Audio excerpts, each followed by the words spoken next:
Good afternoon. Today I'm going to be reviewing the Yema Superman 500. This watch is available from Yema.com on 3 strap options. On the leather strap it's €1,049, on the bracelet it's €1,190, and on the FKM Vuitton rubber strap it's €1,219 respectively. The Superman 500 is available in 2 dial colour options, black and mysterious blue respectively, and it's also available in 2 case diameters, 39mm and 42mm respectively. So this is the mysterious blue 41mm version on the bracelet, and I'm also going to be reviewing the 39mm in black, which I've just shown you, which is on the FKM Vuitton rubber strap. So firstly, let's look at the travel case that the watch comes in, and then I'll talk you through the other items one gets with the piece.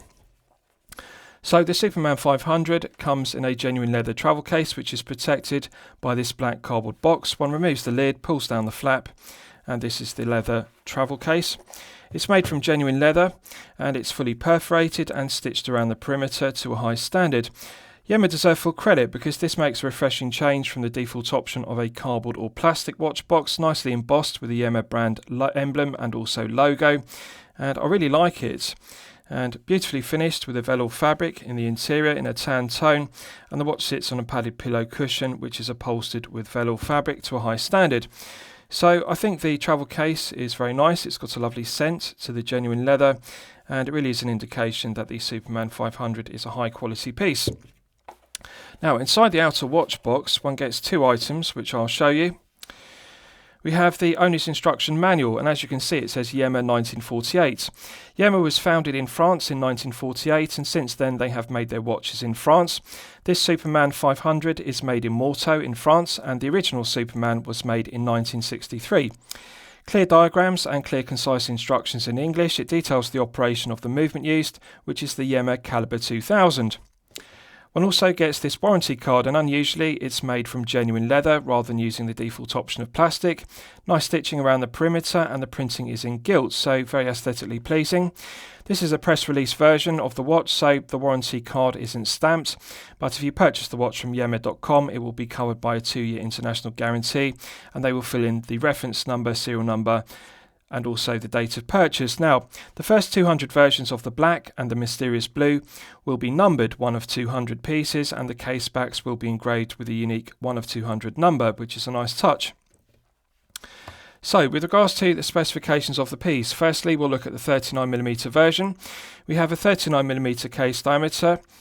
We have a lug-to-lug measurement of 48.1mm, a thickness of 13.7mm, and a lug width of 19mm. The FKM Vuitton rubber strap tapers from 19mm at the lugs down to the 2-button push deployant, and as you can see, the deployant clasp is signed to high standard with the Yema brand emblem. So, with regards to the dimensions of the 41mm, we have a 41mm case diameter, we have a 49.7mm lug-to-lug measurement, a thickness of 13.7mm, and a lug width of 20mm. The bracelet tapers from 20mm at the lugs down to 16mm at the flip-lock clasp, and as you can see, the flip-lock clasp is embossed with the Yema brand emblem to a high standard. 4 micro adjustments in the flip-lock clasp, which is good. I'm often critical in my reviews of brands only using 2 or 3 micro adjustments. 4 micro adjustments allows for plenty of fine-tuning to get the length perfect. So I'll show you the interior to the clasp. Solid milled 316L grade stainless steel, brushed satin finish to the top side, underside and flanks, and also engraved with the Yema brand logo, as you can see. So it's well executed. Also has a solid milled diver's extension link, and that's also very well executed. It snaps into the body with a nice positive click, and it also deploys with a nice positive click. So it's an absolute pleasure to use the diver's extension link. So with regards to the rest of the specification, both versions use double dome sapphire crystals with clear AR coating on the underside. Now, the standard version of the Superman usually has 990 feet of water resistance, which is 300 meters. So I'll give you the background to that. The original Yema Superman from 1963 had 990 feet of water resistance, 300 metres. So to put that into perspective, in 1963, the Rolex Submariner 5513 only had 200 metres of water resistance. So it was an incredible achievement for Yema to make this the Superman in 1963 and beat the Rolex Submariner at 200 metres, because the Superman had 300 metres, an additional 100 metres of water resistance. So it was seen by many at the time as being the French Rolex Submariner. Now, this version has 500 metres of water resistance, but it still retains the dimensions of the original 1963 version. We have a 39mm case and we have the original 19mm lug width. Now, in modern day times, 19mm is a rather odd lug width. 20 and 22 have become the industry standard for 39mm pieces, but however, for purist Yema collectors, this will appeal because the original 1963 lug width was 19, and in the 1960s, 19mm was a common size.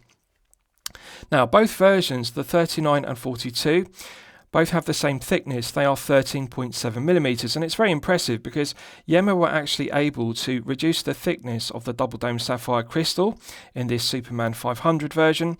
But what they did was they increased the thickness of the case back, and that meant they could upgrade the water resistance rating of the 39 and the 41, from 300 metres to 500 metres respectively. So it's an incredible achievement to get a 500 metre water resistant piece that is only 13.7mm thick. Now, the other notable enhancement is both versions of the Superman 500, the 39 and 41, they have the iconic bezel clamp, as you can see, and this bezel lock, which I'll demonstrate, clamps the bezel from being knocked out of position. Now, there was a negative to this bezel lock. The original version from 1963 had the same design of bezel lock, but when the crown was fully unscrewed in order to rotate the bezel, that broke the hermetic seal, so water could get into the watch. So therefore, to rotate the bezel, you had to be above water surface. But Yema have upgraded this. It now still provides 30 metres of water resistance even when the crown is fully unscrewed. Water cannot leak in even when below the surface. So now one can unscrew the crown below the surface and it's still water resistant to 30 metres. One can rotate the bezel, set it and screw back down the crown to lock the clamp on the bezel, to lock the bezel into position.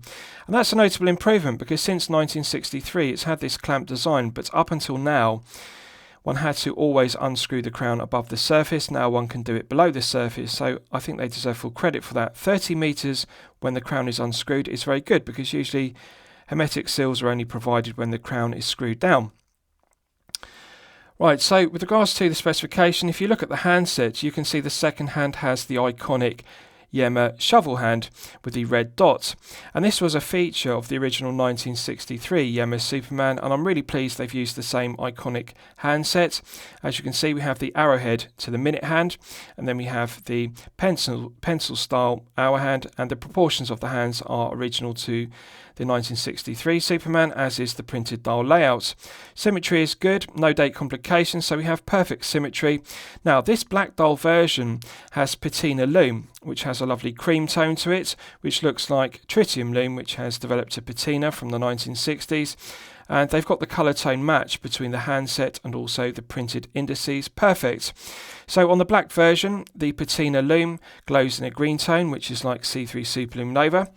But however, on this mysterious blue version, you can see the printed indices are white, as is the lume on the handset, because it uses BGW9 Superluminova. Of the two versions, I prefer this mysterious blue because the blue is a very dark navy tone, and they've got the colour match correct between the aluminium bezel insert and also the matte blue dial. In some light conditions it actually looks black, but it is a very dark tone of navy blue. Again, I like the perfect symmetry of the dial layout as per the original 1963 Superman, and I think the handset is very well finished, and we've also got the iconic shovel hand with the red dots as per the original. The proportions are correct. As you can see, the second hand extends all the way to the white minute ticks. So very aesthetically pleasing, but as you can see, there's clearly a difference in the proportions because we have the 39 on the left and the 42 on the right. However, the difference in lug width is subtle. The 39mm has a 19mm lug width, the 41mm on the right has a 20mm lug width, so the bracelets do look very similar on both the 39 and the 42.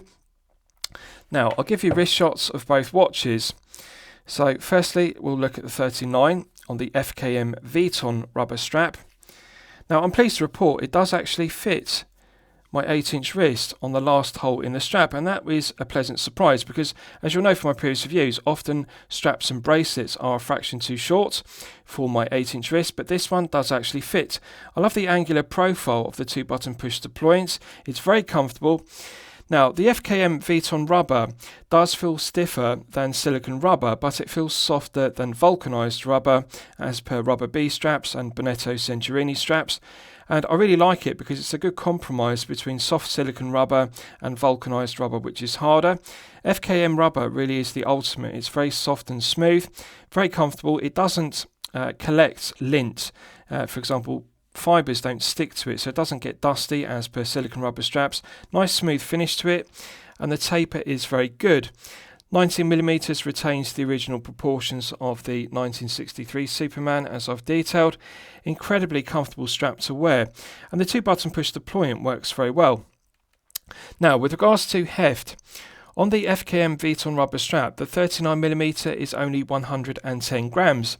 So I would say if you're a collector with a smaller wrist of 6 to 7 inches, I highly recommend the 39mm version because you'll find the 48.1mm lug-to-lug measurement fits your wrist size better, and also you will find the FKM Vuitton rubber strap to be more comfortable than the bracelet, and it feels very lightweight. 110 grams on the FKM Vuitton rubber strap is very lightweight, feels very well balanced, the proportions are excellent, and it really is a good heritage reissue of the original 1963 Superman with a 39mm case and 19mm lug width. Very similar proportions to the original Superman piece. Very aesthetically pleasing. The cream tone of the patina Superluminova works very well with a matte black dial, and it's just an absolutely gorgeous piece to look at on wrist. So feel good factor is excellent, comfort level is also excellent, no negatives to the fit or the comfort whatsoever. Right, so I'll give you a wrist shot of the 41mm on the bracelet. As you can see, solid MIL 316L grade stainless steel clasp, and the bracelet is very well executed. In the 2 centre links, they are finished to a flawless mirror polish, and that contrasts very well with the brushed satin finish of the outer links to the 5-link bracelet. Now, I haven't sized the bracelet, but I've moved the bracelet to micro adjustment position 4, so it's now on maximum extension, and I'm pleased to report it fits my 8-inch wrist with plenty of spare length. As you can see, this would actually fit up to an 8.5-inch wrist because I can easily fit an index finger underneath the bracelet and clasp at all times. Very slender bracelet. In terms of comfort, it feels very similar to a Jubilee bracelet because of the 5 links which articulate very well. Female pivoted end links mean that the end link of the bracelet articulates very well, pulls snugly to the wrist. So as you can see, the 41mm does have more wrist presence. I would say to you, if you have a larger 7 to 8-inch wrist, the 41mm will be a better option than the 39. Now, the thing to note is it does have a significantly longer lug-to-lug measurement of 49.7 on the 41mm. This is longer than the 39, which has 48.1mm lug-to-lug. So really this is best suited for a 7 to 8-inch wrist, but you will enjoy the wrist presence if you do have a larger wrist. The 41mm head of the piece does have wrist presence and also heft. So this is a heavier piece. The 41mm is 145 grams. So the 39 on the rubber strap is 110 grams. This 41 on the stainless steel bracelet is 145 grams. It's 35 grams heavier. And it is noticeable. One can feel the head of the piece. It feels more top heavy, although it does feel well balanced because on the 41 it has a 20mm versus a 19mm lug width. So more contemporary size with the 41. Now, purist Yema collectors will dislike this. They will dislike the 41mm. They will prefer the original proportions of 39 with a 19mm lug width.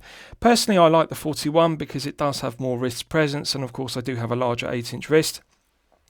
Bracelet does feel very slender, very low profile, very comfortable, doesn't pull arm hairs, no sharp edges, no burrs to the underside.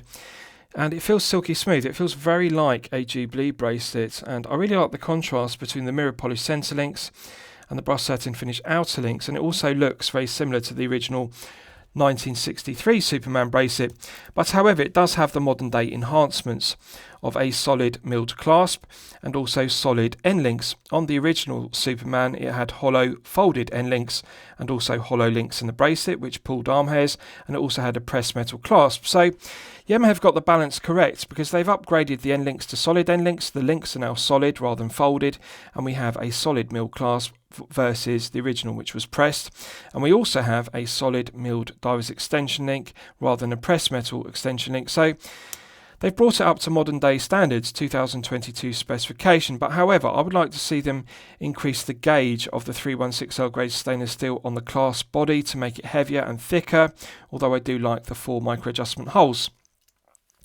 Right, so let's do a crown test. So the crown provides an effective hermetic seal to 500 meters, which is incredibly impressive. The standard Superman has 300 meters of water resistance. 500 meters is very strong specification. So the Calibre 2000 is an in-house movement made by Yema in Morteau in France. There is no phantom date setting position, which is good. In the first position, it's the manual wind position, and one can manually wind the Yema Calibre 2000 to top it up to its maximum 42-hour power reserve. Absolute pleasure to manually wind the Calibre 2000. One can feel the tension in the mainspring gradually building up. It feels very similar to a Sellita SW200-1, alternatively an ETA 2824-2. That's the kind of feeling one gets with manually winding. Putting it out to the first click position is the final click position, and that is the time setting position. Nice firm resistance to the Calibre 2000. One can feel the resistance of the gearing. It feels like a good solid movement. No back play clockwise and anti-clockwise, and it has hacking, as you can see. If you look at the iconic shovel second hand, you can see it's now stopped dead, so one can set the time precisely to the second. Pushing it back in, it's got a nice positive click, and that restarts the movement. So as I've detailed, the Superman 500 features the iconic crown lock clamp, as you can see, and when one screws down the crown it clamps the bezel lock to the bezel. Now the thing to note is it's absolutely silky smooth, both unscrewing it and screwing it back down. Absolute pleasure to operate the screw down crown. 500 meters is very impressive, and of course they have upgraded it, so now it provides 30 meters of hermetic seal even when fully unscrewed, and that's very unusual. Usually watches will leak. The hermetic seal is broken when the crown is fully unscrewed. So even when unscrewed, 30 meters of hermetic seal. Very impressive. Let's do the same with a 39mm and test the screw down crown execution. Absolutely silky smooth. In terms of resistance, it feels silky smooth like a Rolex trip lock or twin lock crown. It's got that silky smooth feel, perfect interface between the internal thread of the stainless steel crown and the external thread of the stainless steel crown tube. So coin edge finished, mirror polished domed cap and embossed with the Yema brand emblem to a high standard. So again, in the first position, it's the manual wind position, and one can manually wind the Calibre 2000 to top it up to its maximum 42 hours. Very good.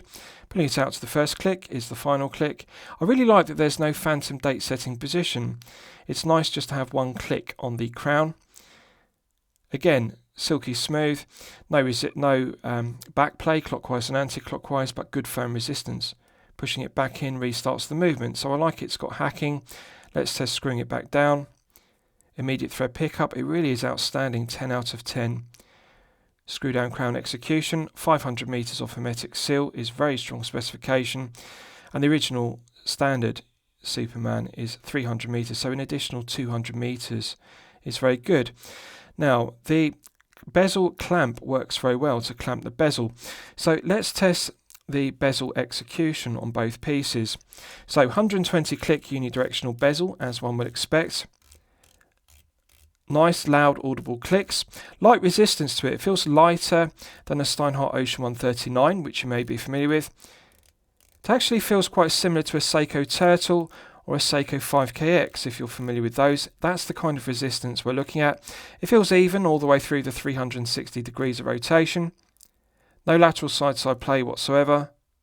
No back play whatsoever. This is a nice tight bezel execution, but it doesn't have heavy resistance like the Steinhardt Ocean 139, although it does feel tight in terms of no lateral side-side play and no back play.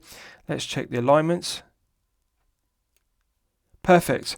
The Lume pip and triangle perfectly aligned with the 12 o'clock index and the minute ticks on the chapter ring. So perfect alignment, perfect bezel action, bezel execution.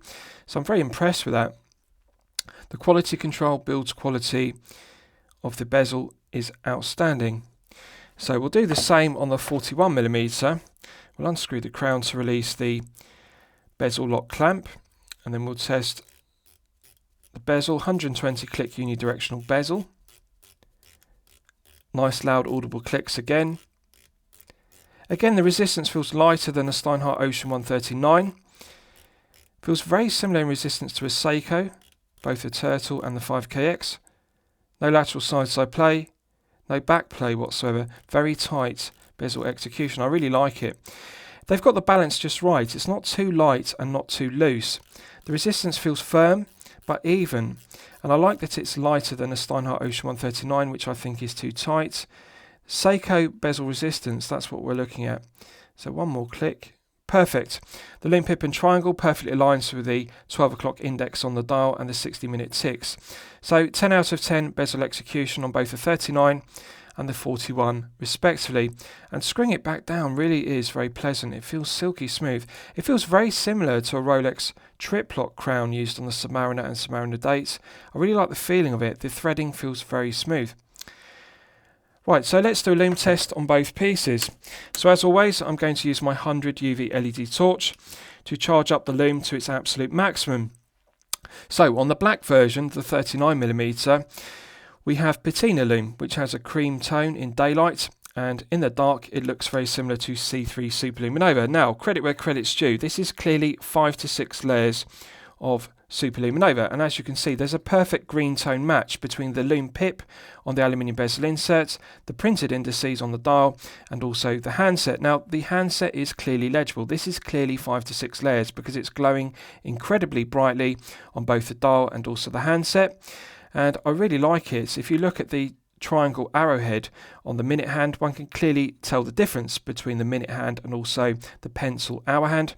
Now the detail I most like is if you look at the iconic shovel tip to the second hand, you can see the shovel hand sweeping around the dial, and the lume on both the hands and also the second hand is outstanding. I really like the tone of the green C3 because it does a good job of replicating tritium lume, which was used in the 1960s as per on the original Superman in 1963. But of course it performs better. C3 Superluminova is better. I love the green tone of it, very aesthetically pleasing. So as it's 5 to 6 layers, you can see it's glowing brightly and it will continue to glow for a good length of time. This is 10 out of 10, and Yema deserve full credit for not cutting any corners with regards to the specification of the Superluminova they're using. This really is top grade. Right, so let's do the same with the mysterious blue version, which is the 41mm. Again, I'm going to use my 100 UV LED torch to charge it up to the absolute maximum. Right, so that's now fully charged, and as you can see there's a difference. On the mysterious blue version in 41, we clearly have BGW9 Superluminova, which glows blue, rather than C3, which glows green. Now it's subjective. Some collectors will prefer the vintage aesthetic of green lume, which looks like tritium.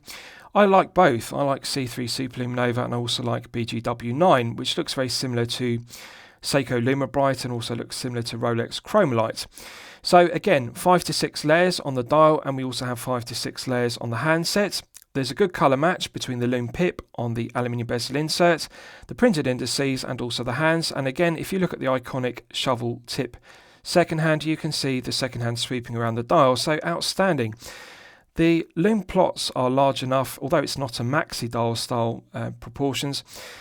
There are plenty of layers, and I like the proportions of the indices. Perfect symmetry, good orientation to the dial, legibility is good, handset is good. As you can see, you can easily tell the difference, which is the minute hand, which is the hour hand, because the minute hand has the arrowhead triangle tip, and then we have a pencil hour hand.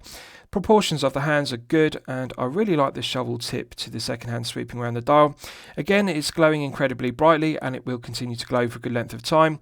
It really is equal in quality to the very best of Lume, such as Seiko Lume Bright and Rolex Chromolite or Swiss BGW9 Super Lume Nova. So regardless of whether you have the black version, which has green C3 Super Lume Nova, or the blue dial version, which uses this BGW9 Super Lume Nova, they both are outstanding. So I really like both the green Lume and the blue Lume used on the 39 and the 41 versions.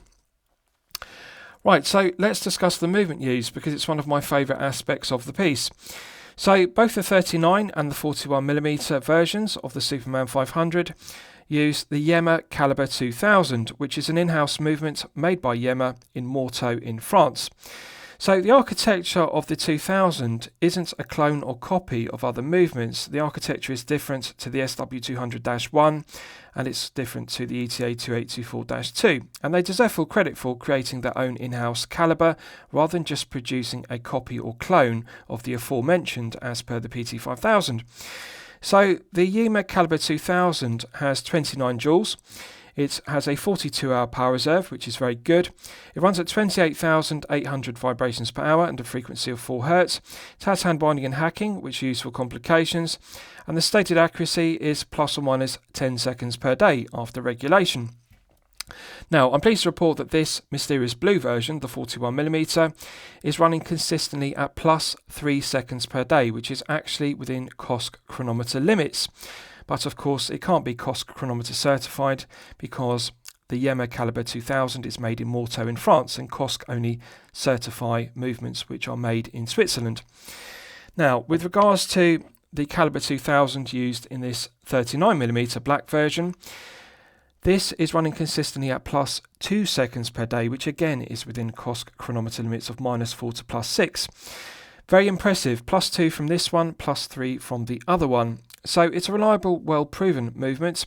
And really, in terms of build quality, quality control and materials, I regard the Calibre 2000 to be equal in quality to the SW200-1 and the ETA 2824- respectively. So I think it's the correct choice, and it's incredible to get an in-house made movement, an in-house Calibre 2000 at this price point, because on the rubber strap, this is €1,219. On the bracelet, it's €1,119. It's very unusual at the €1,000 to €1,500 price point to get an in-house calibre. Usually brands will use either the SW200-1 or the ETA 2824-2. But the Calibre 2000 is an in-house calibre. It's made by Yema in Morteau in France, as per the watch. So with regards to the two pieces side by side, the thing I like about both these pieces is one has the option. The 39mm is close to the original in proportions of the 1963 Superman, 39mm head of the piece, 19mm lug width. But if you're looking for more contemporary dimensions, the 41 will suffice, because we have 41 head of the piece with 20mm lug width. I like both versions, but I think that the 41 has the edge over it, and I really like the mysterious blue tone, which is very dark navy, and the colour match between the bezel and the dial is perfection. I also like the white BGW9. I think that the white complements the blue dial, but I can understand why they've used patina lume on the black version, because it does replicate a 1963 Superman which had tritium lume and developed a patina. So both versions are very aesthetically pleasing. Now, in terms of comfort, the 39mm on the FKM Vuitton rubber strap is definitely more comfortable. It feels more balanced, it doesn't feel top heavy, and it does feel very smooth on wrist. It feels weightless. The 110 grams is very comfortable. This 41mm version does feel more top heavy. The bracelet does feel slender. It's very comfortable as per a Jubilee bracelet. The 5 links articulate very well. But however, it does feel more top heavy rather than being balanced, and that's something to note. So I would say to you, if you have a 6 to 7 inch wrist, definitely opt for the 39 on the left. If you have a 7 to 8 inch wrist, definitely opt for the 41 on the right. Both good looking pieces. Now, the thing that most impresses me is they are both 13.7mm thick, and That's very impressive because with a 500 metre water resistant piece, as per the Tudor Pelagos for example, one would expect to see 14 or 15 millimetres of thickness. To have a 500 metre water resistant piece that is only 13.7, bearing in mind it has a double dome sapphire crystal, that is very impressive, and Yema deserve full credit because it is a feat of engineering to make the case back thicker but reduce the thickness of the double dome sapphire crystal and still only have 13.7 millimeters overall thickness. The holes in the flanks of the case are very good as per the original because they mean one can easily remove the bracelet and remove the rubber strap to change it, and it does retain the vintage aesthetic. So lastly, I'll summarise both pieces. What do I think of them overall? Well, when I'm considering reviewing a watch on my channel, the watch should meet two criteria. It should be both excellent quality and excellent value at the respective price point. So the FKM Vuitton rubber strap version you're looking at here is €1,219. Yes, I consider this 39mm version to be excellent quality, and yes, I consider it to be excellent value at €1,219. The quality control, builds quality, finishing throughout are outstanding. No QC issues whatsoever. Bezel execution is outstanding, screw down crown execution is outstanding, and it's very impressive to have 30 meters of hermetic seal even when fully unscrewed, and of course very impressive to have 500 meters when screwed down. So again, with the 41mm, yes, I consider it to be excellent quality, and yes, I consider it to be excellent value. On the bracelet, it's €1,190, both versions 39 and 41 respectively. Flawless mirror polishing to the flanks and flawless mirror polishing to the tops of the case. The coin edge bezel is finished to a very high standard, no sharp edges to the teeth. Aluminium bezel insert is also very well executed. The screw down case back is solid 316L grade stainless steel, provides 500 meters, which is very impressive, and we've got the Yema brand emblem crest, as you can see, embossed to a high standard, specifications engraved. Now it is a thick case back because it's 500 meters rather than the standard 300, but it's finished to a very good standard. Concentric CNC lathe tool machining, milled slots, no sharp edges, no burrs. The female pivoted end links are a good tight fit to the head of the piece. So again, no QC issues whatsoever. Bezel execution is outstanding, screw down crown execution is outstanding, and of course I've demonstrated in the Lume test both the C3 Superlume Nova and the BGW9 Superlume Nova used on the 39 and the 41 versions are both 10 out of 10. So I'm going to declare both watches champagne watches for lemonade money. I'm going to highly recommend them to you for your consideration. I hope you've enjoyed my review of the 39mm Yema Superman 500 and the 41mm version. Please feel free to post your own comments below the video. Thank you very much.